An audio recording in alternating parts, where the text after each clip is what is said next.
Hello, it's me, Jay Darcy. Welcome to episode 3 of Beyond the Stage. Burlesque is back. After an acclaimed sold-out run over at the Opera House, it's now back by popular demand, playing there until Saturday the 2nd of November. I had the absolute honour and privilege of interviewing the iconic, legendary King Todrick Hall. Check it out. How are you doing? I'm good, how are you? I'm good. I might be acting cool, but I'm so fangirling right now. Oh my god, stop. I'm fangirling over this outfit and everything. You walked in, I was like, I definitely need this top. It is like roasting though. It doesn't matter. It's giving fashion. Exactly. It doesn't matter if you're hot. I got Todrick's approval, that's all that matters. So, Burlesque is obviously one of the most iconic musical films of all time. Yeah. And it's especially popular with like the queer community. Yes. So, were you a fan of the film when it came out? I was a huge fan of the film. I actually went and saw it in the movie theater twice. And when I was in the Color Purple in New York City, I went in between shows and watched it. Had to leave to go do my second show before it ended, so I went back to go see it again. And so it's a very full circle moment that now I'm in the show, not just as Sean, one of the characters, but also as one of the composers. It feels very, very surreal. I'm very, very flattered and honored to be doing it. So you're talking about being a composer. Obviously, the film already has like these pre-existing songs which are so iconic, and then you're having to write these new songs and you want them to be fresh, but they also have to sort of like have a similar vibe to the original songs. Was that a big challenge? You're doing such a great job on this interview already, because nobody's asked that question, and that's one of the hardest things to do when you're, I wouldn't say competing, but you're putting songs sandwiched in between songs that are iconic cult classics by Cher and Christina Aguilera, written by Diane Warren, and all these just incredible iconic people. When you're sandwiching songs in between those, the songs have to be as big, as punchy, as memorable, as anthemic as those songs. And that's a tall order, but I am very proud of the work that I've done and the work that Just Folly's done. And I think that it's a pretty cohesive score, but it's been, so well worth the labor that we've spent to write the music. So how did that come about? Like, were you asked to sort of star first or compose first, or was it sort of like a package deal? Yeah, so I was asked to compose music first, and then there's a song that my character Sean, that was originated by Stanley Tucci, sings in the show, and he basically explains the history of burlesque, where it came from, how it started, and how it has evolved into what it is now. I was recording the song, and in the middle of recording it, I have to say, at a certain point of when I was recording it, I was like, I feel like when they hear this demo, they're gonna ask me to do this role. And within an hour after they got the demo, they were like, we love it, it's approved, it's gonna be in the show. It's now one of the taglines for the show, Burlesque, a big new musical. The song is called Big, and they asked me to do it, and I was like, absolutely, I would love to. Didn't really know what I was walking into, but I'm so happy that it has all planned out the way that it has. So, obviously Stanley Tucci is an icon. Absolutely. You're also an icon. A lot of people can come to see the show especially for you. Can fans expect to see a bit of Todrick in the role, or is it quite different to you? I believe so. I think, I first of all think that I am very different in person to what my persona is online. And I don't necessarily say that review for myself. People who meet me tell me that. But I think that if you are a fan of the music that I've done or the art that I've created, you will be happy with what Sean does in the show. There are elements, especially in Big, there's a moment that feels like it is perfectly timed for Pride Month, which this is. And this show kind of has this underlying message about finding your own tribe and finding a place where you belong, sometimes having to create a chosen family, which is what Pride is oftentimes all about. I think that this show really encompasses a lot of that. Amazing. And so, you've done musical theatre in the past, but is this your first time originating a role? Yeah, it's my first time being a composer and my first time originating a role together, so it's a double debut.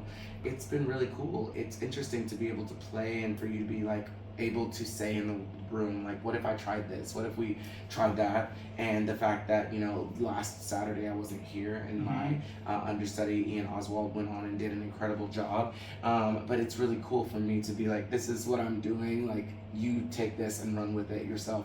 And Sean is such a fun, lovable character that I'm excited to see how the show evolves and how people bring themselves to the character of Sean. He's a lot more present in the stage version than he is in the movie. He's sort of serves as a narrator, MC type of person. He's one of the only people on stage that can break the fourth wall and address the audience.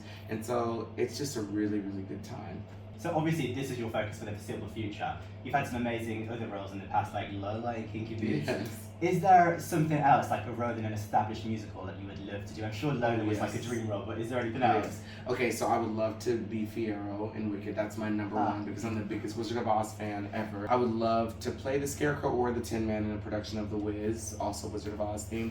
And I would also love to be Simba in The Lion King. For some strange reason, my mom is like very near and dear to me, and I just, every time I watch Simba like climbing up Pride Rock at the end of the show, like nods to Sarabi, like I like Photoshop myself into that moment. I just know how much my mom would love that. She loves the story, she loves the music, and so those are like my 3 dream roles.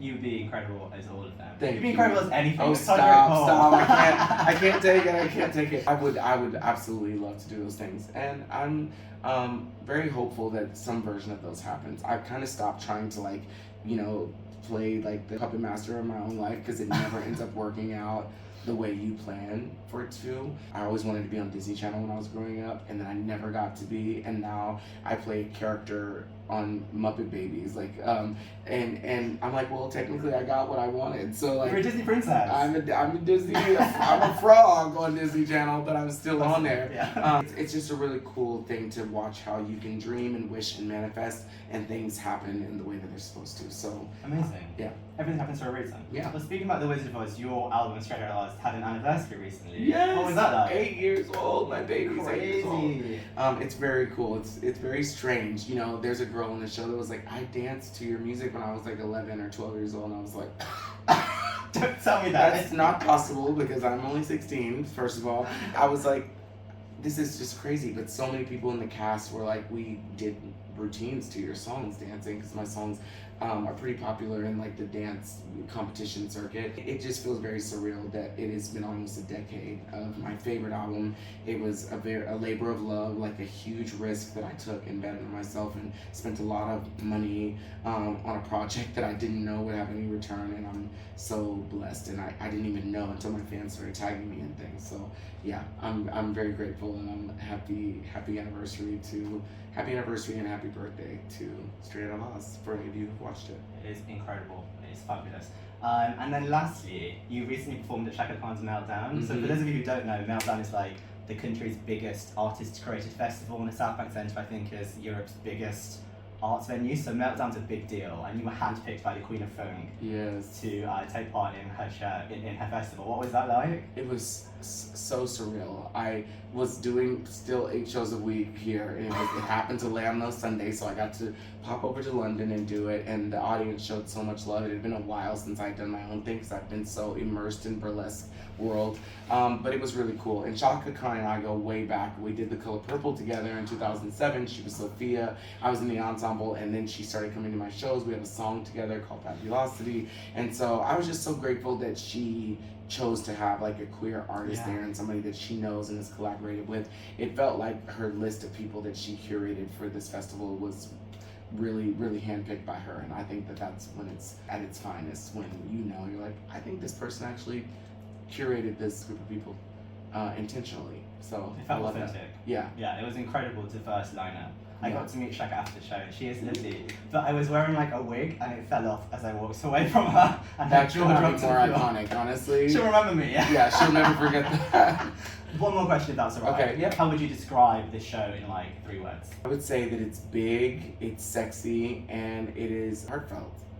Amazing. I can't wait to see it tonight. Oh Thank my you gosh, so much. you are so good at your job. You're so Thank you, good. so I'm not even joking. I do so many interviews, and I'm so tired, and you just like lifted my spirits up today. I'm so excited. You're gonna be there tonight? I'm gonna be there tonight. Okay, Yeah. I hope that you love it, but just like kudos to you and everything that you're doing. Like, you're so authentic with how you ask your questions, and I just see big things for you in the future. Oh, so you're I'm honored to like get to. It's so hard to like get into presenting as if I'm doing bits, but Well, to hear that from you're someone well on else. your way. You are. Thank you. You're really great at what you do. That is really sweet. Congratulations. You're Bye-bye. gonna bring my makeup.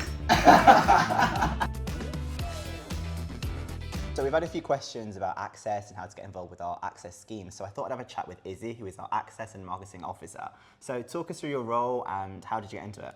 So I have 2 sides to my job. I have the marketing side, which is promoting all of our upcoming shows and both our lovely venues and everything that happens within them. And then the access side is to do with making sure the theatre is as welcoming, as accessible, as inclusive as we can have it for everybody who wants to come into our venues. So that can include a lot of different things, but the biggest ones are probably training for all of our different staff teams. I help with that. And then arranging the access or assisted performances, they're sometimes called as well. There seems to be much more about access in recent years. Do you think it's changed a lot in the industry? Yeah, I think the industry as a whole has changed. Our scheme has changed in about the last 18 months to make it more accessible and easier to sign up for as well. So that, and then with the influx in performances we've had as well, I think it's on the up. Amazing. So what different access performances do the theatres currently have on offer? We have 4 different types of access performances at the moment. We'll start with our audio described performances. So they're intended for anyone who is visually impaired or blind. So during those, if you were an audience member that didn't need the audio description, you'd probably have no idea it was even happening. So there's a chance you've actually been to one and not known. So someone called an audio describer is a trained member of staff, and they'll be hidden away somewhere in the venue, usually in a box or in the control room, and they'll be describing the whole show. So in the spaces you might have where no one's talking or no one's singing, you will have them describing things like the costumes, the body language, choreography, whether that's dancing or for some shows fighting. Panto is a good example. There's often some play fighting and scrapping on stage in those. They'll be describing things like the facial expressions, the body language, just all of those elements that if you didn't have the visual representation of what's on stage, you don't miss anything. Wow. So I'd always thought that was just like a pre-recorded thing, but it's actually happening No, live. it's live. Wow. It's live in real time, which is great for us because if you have, for example, an understudy on, someone might do something slightly differently, or if there's a slight change to the show between venue to venue or from a different tour, it's live every time. So with the true magic of theatre, everything's live, and that's the same for them. So that gets delivered to either an app on your phone or you wear a special headset, and that goes directly to you and you hear all that live commentary.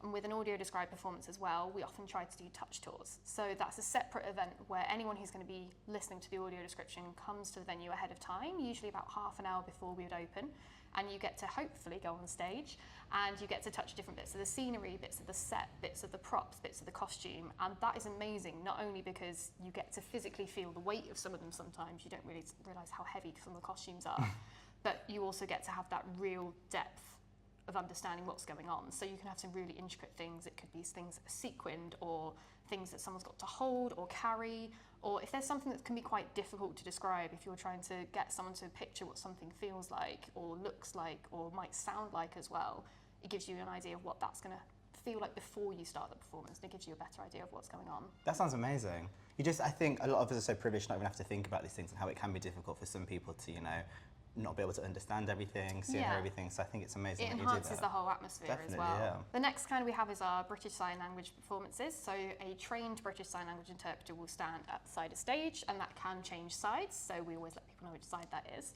And they will interpret the entire show. So all of the singing, all of the speaking, sound effects if there are any, all of that kind of thing at the same time it's happening. So if you've ever been to a performance where someone stood at the side of stage, that's usually what our interpreters are there for. And that's for anyone who is deaf or uses BSL as a mode of speech or mode of communication.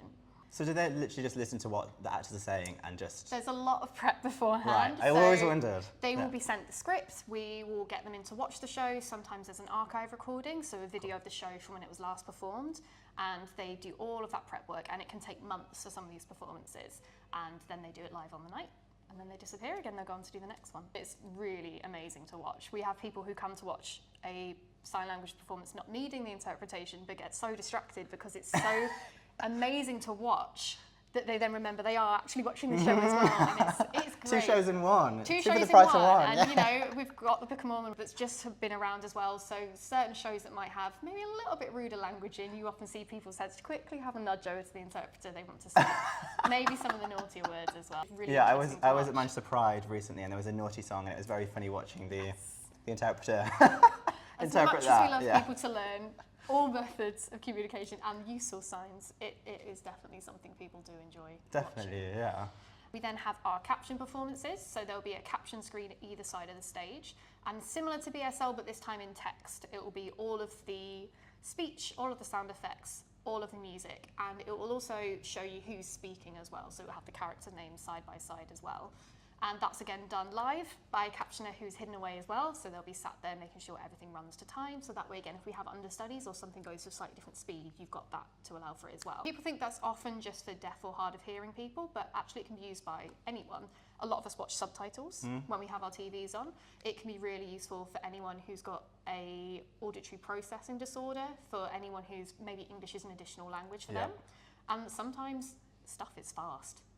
Some of the songs, some of the rapping, it's fast. Sometimes just having the text really lets you engage with the show better as well. On your website, it tells you, like, Yes. when these performances are happening. Yes, Yeah. we've got a separate web page for each type of performance, and then on the show as well, when you book, there'll be a little pop-up that says this performance is insert thing here if it's a different type of performance.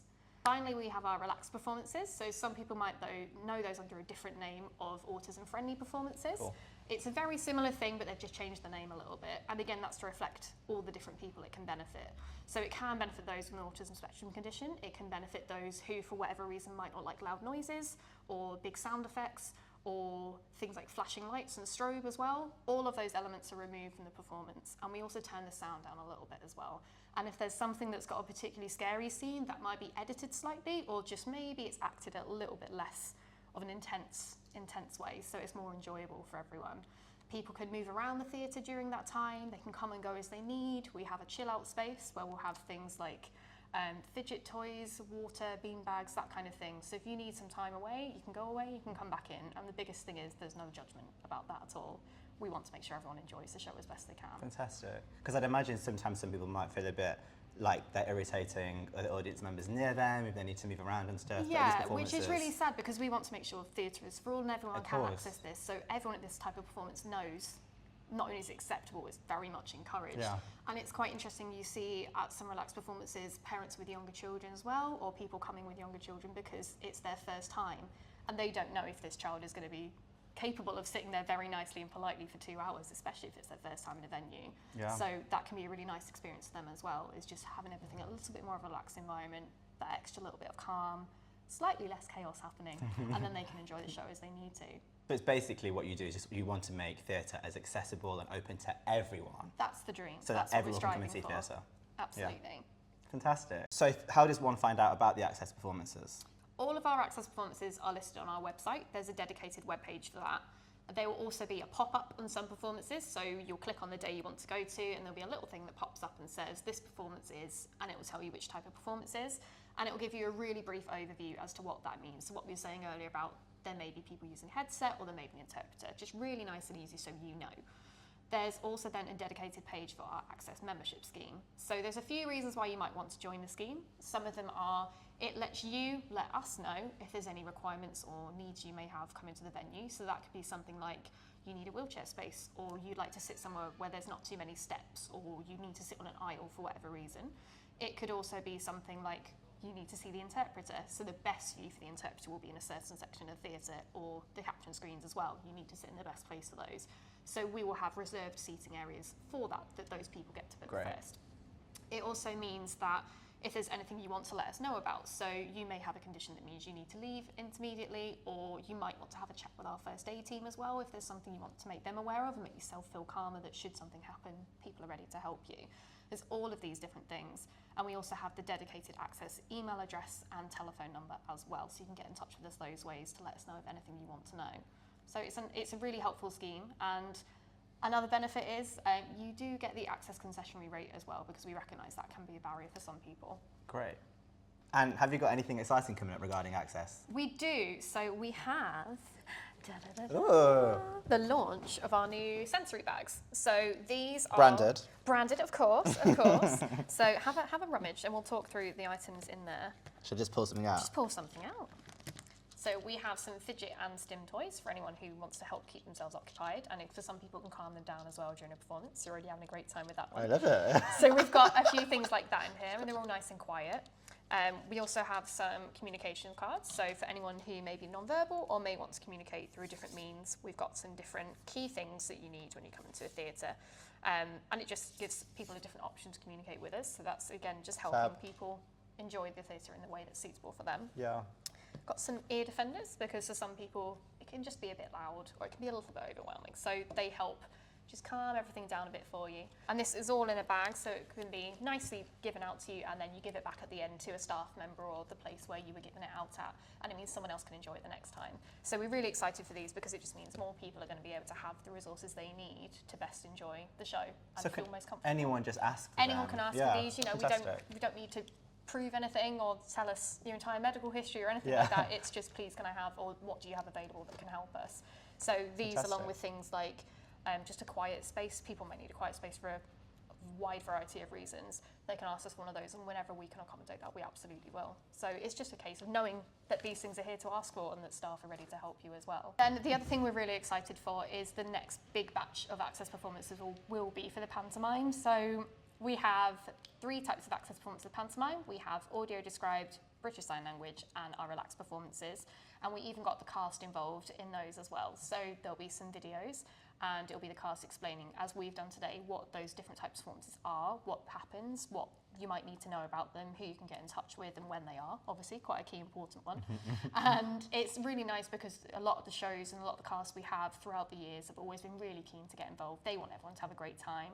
There have been times where they'll make jokes on stage with our interpreters, which leads to a little bit of chaos. But again, it's just involving people in the show more, and everyone really enjoys all of the Panto Access performances. So we're really excited for those coming up. I've learned a lot. Thank you so much, you so Izzi, and I hope our audience have too. I think a lot of people don't realise you've got all this stuff on offer, and you really are trying to make theatre as accessible as possible for everybody. Exactly. So we'll make sure we've got the phone number and the email address ready to go, and if anyone's got any questions, they can definitely get in touch. And we hope to see them soon. Thank you so much. Thank you so much. Lastly, we need to talk about all of the incredible shows we've been announcing. I, for one, cannot keep up. How can we not start with Moulin Rouge? I reviewed this show in the West End last year, and it is one of the most spectacular things I have ever seen. It's canning its way into Manchester in August 2025. This one is going to fly, so get booking as soon as tickets go on sale in November. We love a Manchester Gets It First show, and we get a lot of shows first. Come Fall in Love is based on Bollywood's most successful film, DDLJ, and it'll be premiering here in Manchester in May 2025. Expect high energy, lots of colour, and of course, epic musical numbers. You don't want to miss this one, trust me. Another familiar favourite, Roald Dahl's Matilda, is heading back on tour. Over 11 million people have seen this show worldwide, and you can too, when it returns to Manchester in March 2026. That's all for today. Our next episode is going to be a Christmas special, so sound off in the comments if there's anything you want us to cover, whether it's festive or not. Bye now.